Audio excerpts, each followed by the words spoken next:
Density of States. ഇത് solid state ഫിസിക്സിലെ വലിയൊരു കോൺസെപ്റ്റാണ്. പൊതുവെ ഭയങ്കരമായിട്ടും കൺഫ്യൂസ് ചെയ്യിക്കുന്ന ഒരു കോൺസെപ്റ്റാണിത്. അപ്പോൾ ഇതെന്താണെന്ന് ഇതിൻ്റെ ഒരു ഡെഫിനേഷൻ കൊടുത്തിട്ടുണ്ട് ഇവിടെ. The number of quantum states available per unit volume in the unit energy interval around an energy E is called density of States.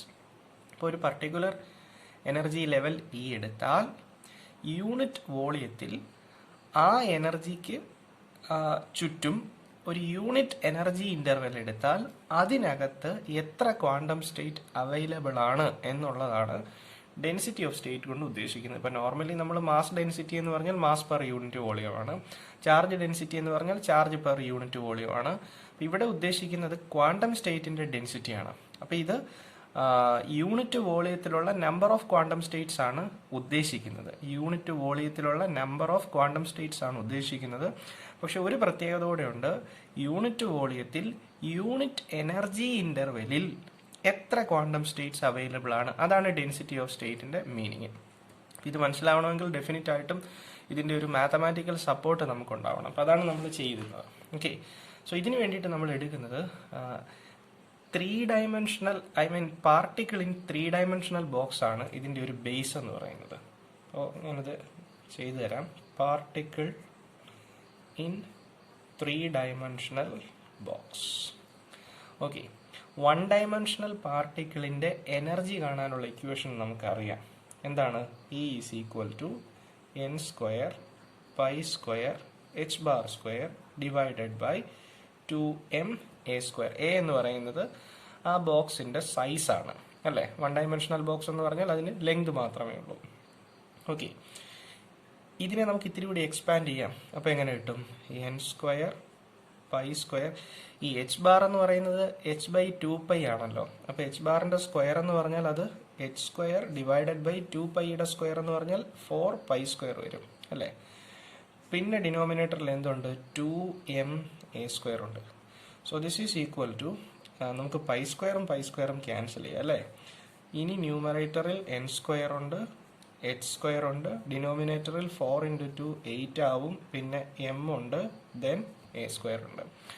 ഇതാണ് 1 ഡയമെൻഷണൽ ബോക്സിലുള്ള പാർട്ടിക്കിളിൻ്റെ എനർജി കാണാനുള്ള ഇക്വേഷൻ. എന്നിൻ്റെ വാല്യൂ 1 2 3 4 ആണെന്ന് നമുക്കറിയാം. അതൊക്കെ ഓരോരോ ക്വാണ്ടം സ്റ്റേറ്റിനെ ഇൻഡിക്കേറ്റ് ചെയ്യും. ഇനി പാർട്ടിക്കിൾ 3 ഡയമെൻഷണൽ ബോക്സിലാണെങ്കിലോ nx വരും, ny വരും, nz വരും. അപ്പോൾ എനർജിയുടെ ജനറൽ എക്സ്പ്രഷൻ എങ്ങനെ വരും?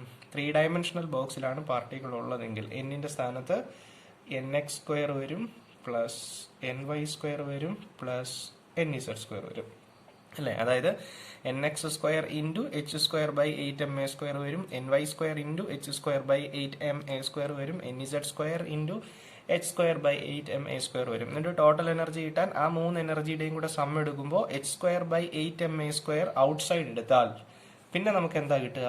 nx square plus ny square plus nz square into h square by 8m a square.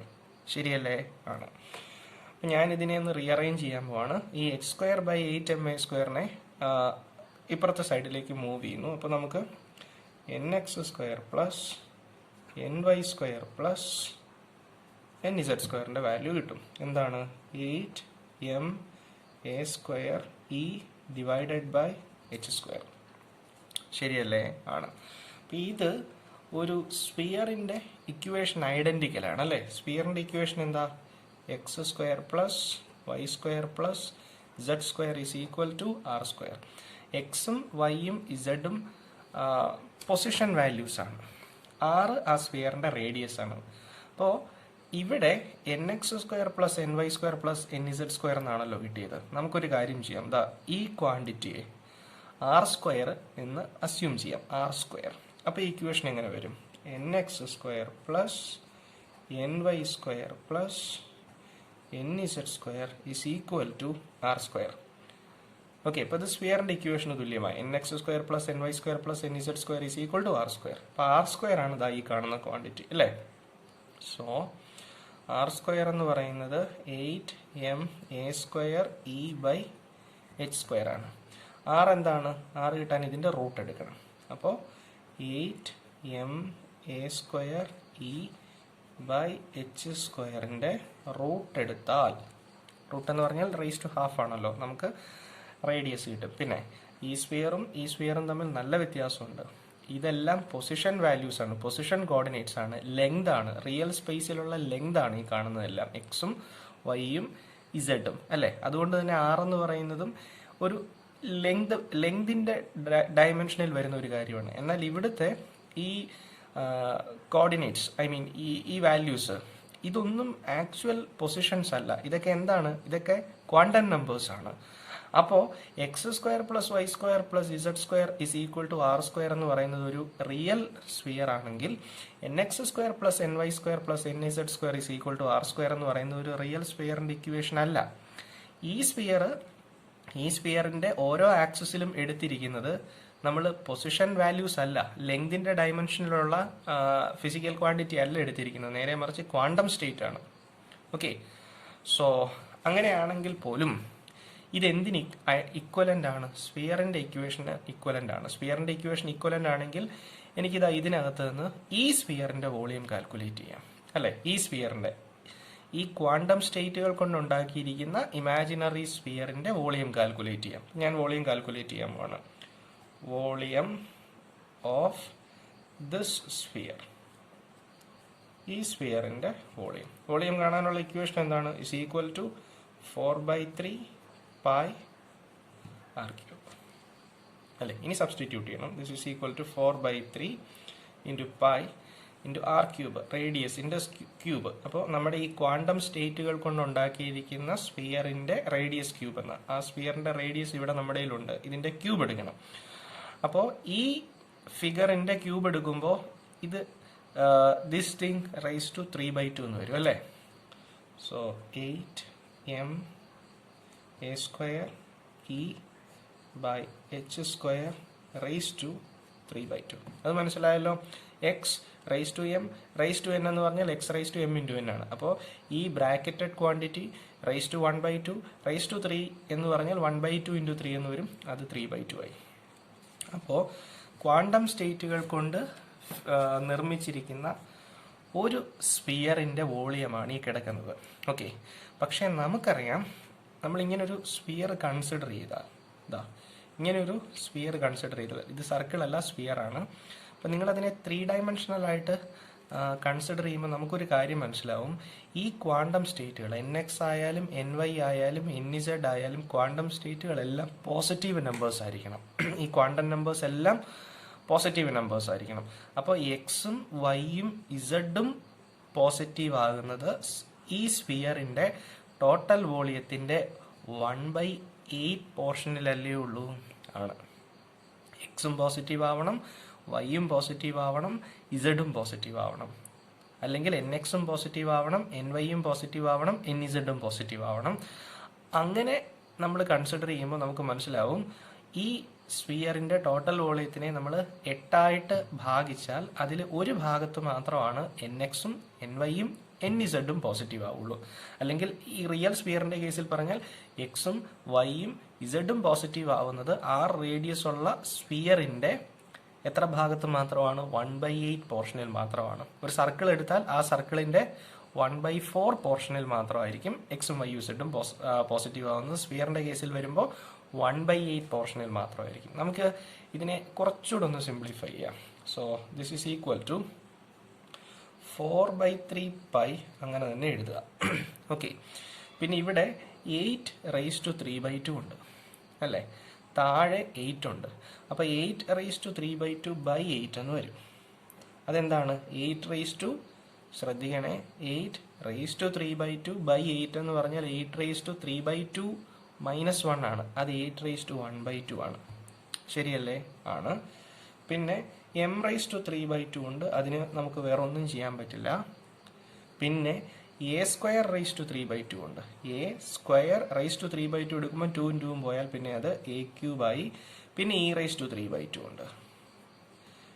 Divided by h square raised to 3/2 ഉണ്ട്. അതെന്തായി? h cube ആയി. അതോടുകൂടിയിട്ട് നമ്മുടെ ഈ സ്ഫിയറിന്റെ ക്വാണ്ടം സ്റ്റേറ്റുകൾ കൊണ്ട് നിർമ്മിച്ചിരിക്കുന്ന സ്ഫിയറിന്റെ മീനിങ് ഫുൾ ആയിട്ടുള്ള വോളിയം നമ്മൾ എടുത്തു കഴിഞ്ഞു. ഇനി നമ്മൾ വീണ്ടും ഇതിനെ സിംപ്ലിഫൈ ചെയ്യാൻ പോവാണ്. അപ്പോൾ അങ്ങനെ സിംപ്ലിഫൈ ചെയ്യുമ്പോൾ എങ്ങനെ വരും എന്നുള്ളത് നമുക്കൊന്ന് നോക്കാം. So this is equal to, ഇവിടെ 4/3 ഉണ്ട്. ഓക്കെ, ദാറ്റ് ഇൻറ്റു ഇവിടെ ഒരു 8⁻1/2 ഉണ്ട്. ഈ 8⁻1/2 എന്ന് പറഞ്ഞാൽ അത് √8 ആണ് അല്ലേ, √8 ആണ്.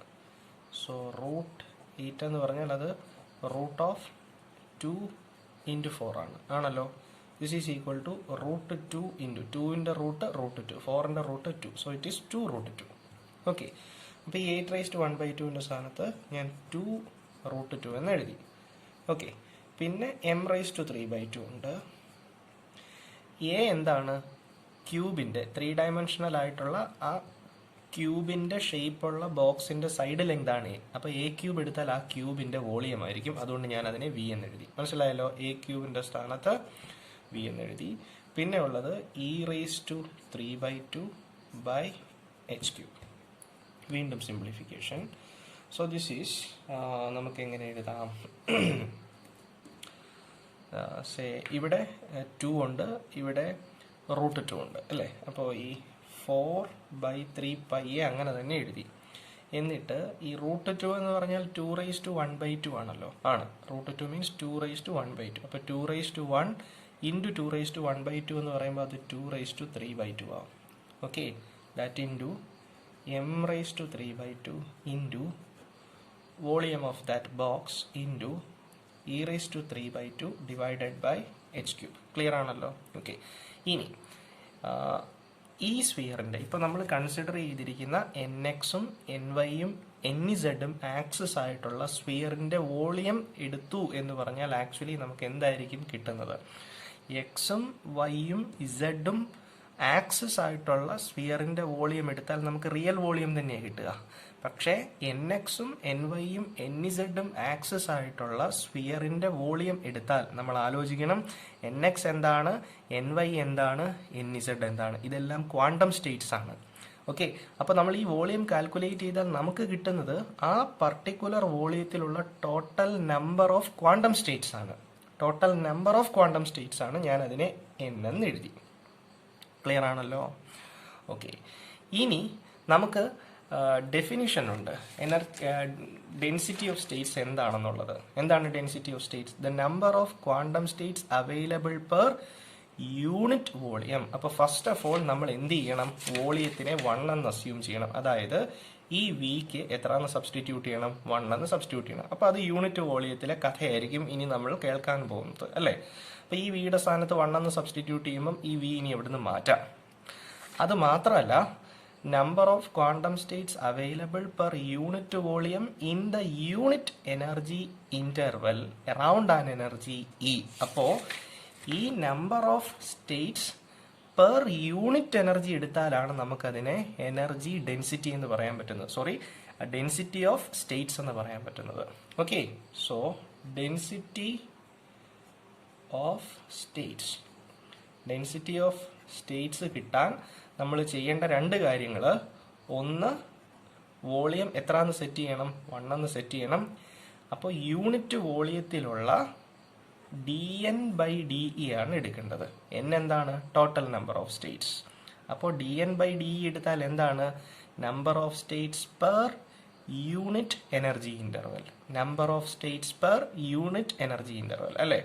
dx/dt എന്ന് പറഞ്ഞാൽ നമ്മൾ ഉദ്ദേശിക്കുന്നത് change in X per unit T എന്നാണ്, യൂണിറ്റ് ടൈം എന്നാണ്. എന്ന് പറയുന്നത് പോലെ dN/dE കൊണ്ട് ഉദ്ദേശിക്കുന്നത് number of states per unit energy value, unit energy interval. Okay, അപ്പോൾ ഇനി dN/dE എടുക്കാൻ പോവാണ്. അതിൻ്റെ കൂടെ വോളിയത്തിൻ്റെ വാല്യൂ യൂണിറ്റ് വോളിയം ആക്കാൻ വേണ്ടി എത്രയെന്നും അസ്യൂം ചെയ്തു? 1 എന്നും അസ്യൂം ചെയ്തു. ഓക്കെ, സോ ഇനി dN/dE എടുക്കുന്നു. So dN/dE is equal to, അപ്പോൾ ഇവിടെ ഒരു 4/3π ഉണ്ട്, അതങ്ങനെ തന്നെ എഴുതുക. 2⁻3/2 m⁻3/2 ഉണ്ടല്ലോ, അപ്പോൾ രണ്ടുപേരെയും കൂടെ ചേർത്ത് 2m⁻3/2 ഒരുമിച്ച് കൊടുക്കാം. വോളിയം 1 ആയിട്ട് പോയി. പിന്നെ ഡിവൈഡഡ് ബൈ h³ ഉണ്ട്, അതങ്ങനെ തന്നെ എഴുതുക. ഇനി e⁻3/2 ഉണ്ട്, അപ്പോൾ അതിനെ വിത്ത് റെസ്പെക്ട് ടു ഇ ആണല്ലോ നമ്മൾ ഡിഫറൻഷിയേറ്റ് ചെയ്യുന്നത്. അപ്പോൾ n × x⁻n - 1 ഫോർമാറ്റിൽ 3/2 × e⁻1/2. ശരിയല്ലേ? ആണ്. വീണ്ടും ക്യാൻസലേഷൻ. 3യും ക്യാൻസൽ ചെയ്യുക, 4ഉം 2ഉം ക്യാൻസൽ ചെയ്യുക. അപ്പോൾ ഇവിടെ എന്ത് വരും? 2 വരും. So this is equal to ഒരു 2 ഉണ്ട്, ഒരു പൈ ഉണ്ട്. ശരിയല്ലേ? ഡിവൈഡഡ് ബൈ h³ ഇൻറ്റു ഇനി എന്താ ഉള്ളത്? 2m raise to 3/2 into e raise to 1/2. Clear ആണല്ലോ? ഇതാണ് number of quantum states available per unit volume per unit energy interval. ഇതിനെ പറയുന്ന പേരാണ് ഡെൻസിറ്റി ഓഫ് സ്റ്റേറ്റ്സ്. ഈ ഡെൻസിറ്റി ഓഫ് സ്റ്റേറ്റ്സിൻ്റെ സിമ്പല് NE എന്നാണ്. Okay, NE. So this is a very important relation. ഇത് ഫിസിക്സുകാർക്കും എഞ്ചിനീയേഴ്സിനും ഒരുപോലെ ഇമ്പോർട്ടൻ്റ് ആയിട്ടുള്ള ഒരു റിലേഷനാണ്. ഇനി നമ്മൾ കൺസിഡർ ചെയ്തിരിക്കുന്ന പാർട്ടിക്കിള് ഇലക്ട്രോൺ ആണെന്നിരിക്കട്ടെ. If the state is filled with electrons, electron ആണ് ഈ പറയുന്ന എനർജി സ്റ്റേറ്റുകൾ ഫില്ല് ചെയ്യുന്നതെങ്കിൽ ഒരു പ്രത്യേകതയുണ്ട്. ഒരു പർട്ടിക്കുലർ എനർജി സ്റ്റേറ്റിൽ 2 ഇലക്ട്രോണിന് ഒക്യുപ്പൈ ചെയ്യാം. അപ്പ് സ്പിന്നും ഡൗൺ സ്പിന്നുമായിട്ട് നിന്നാൽ പോരെ? ആണ്. അപ്പോൾ നമ്മൾ ഇവിടെ ഇത്രയും നേരം ഡിസ്കസ് ചെയ്തത് ഒരു എനർജി സ്റ്റേറ്റ് ഒരു പാർട്ടിക്കിൾ ഫില്ല് ചെയ്യുന്നു എന്ന കോൺസെപ്റ്റിലാണ്. അപ്പോൾ ആ പാർട്ടിക്കിൾ ഇലക്ട്രോൺ ആണെങ്കിൽ ഒരൊറ്റ സ്റ്റേറ്റിൽ 2 ഇലക്ട്രോൺ വരാം. ഓക്കെ, അപ്പോൾ ഈ ഇക്വേഷൻ എങ്ങനെ മോഡിഫൈ ചെയ്യണം? NE is equal two into ഒരു 2 കൂടെ വരും. ഒരു സ്റ്റേറ്റിൽ 2 ഇലക്ട്രോണിനുള്ള സാധ്യതയുള്ളതുകൊണ്ട്. അപ്പോൾ 2π എന്താവും? 4π ആവും. So the relation is 4π/h³ into 2m raise to 3/2 into e raise to 1/2. Okay, so this is the required relation. ഇത് സോളിഡ് സ്റ്റേറ്റ് ഡിവൈസസ് എന്ന പേപ്പർ പഠിക്കാൻ ബിടെക്കുകാർക്കും ഇമ്പോർട്ടൻ്റ് ആണ്. സോളിഡ് സ്റ്റേറ്റ് ഫിസിക്സ് എന്ന പേപ്പറിന് വേണ്ടി ഫിസിക്സുകാർക്കും ഇമ്പോർട്ടൻ്റ് ആയിട്ടുള്ള ഒരു കോൺസെപ്റ്റാണ്. ഓക്കെ, ഇത്തിരി ലെങ്തി ആയി പോയി ഇത്തവണത്തെ നമ്മുടെ വീഡിയോ. അപ്പോൾ ഇത് വളരെ ചിന്തിച്ച് മനസ്സിലാക്കേണ്ട ഒരു വിഷയമാണ്. അപ്പോൾ എനിവേ നിങ്ങൾക്കിത് മനസ്സിലായെങ്കിൽ തീർച്ചയായിട്ടും നിങ്ങളിത് ഷെയർ ചെയ്യുക. ഇതൊരു പ്രത്യേകിച്ചൊരു പ്രൊഫഷണൽ പർപ്പസിലൊന്നും ചെയ്യുന്ന വീഡിയോസ് അല്ല. ഫിസിക്സിൻ്റെ ഒരു ബ്യൂട്ടി സ്പ്രെഡ് ചെയ്യുക എന്നുള്ള ഒരു ഇൻറ്റൻഷനിൽ മാത്രം ചെയ്യുന്ന കാര്യമാണ്. നിങ്ങൾക്ക് ഇത് ഹെൽപ്ഫുൾ ആയിട്ട് തോന്നുന്നുണ്ടെങ്കിൽ തീർച്ചയായിട്ടും നിങ്ങൾ ലൈക്ക് ചെയ്യുക, സബ്സ്ക്രൈബ് ചെയ്യുക. And if you have any suggestion you can comment it. Okay, thank you.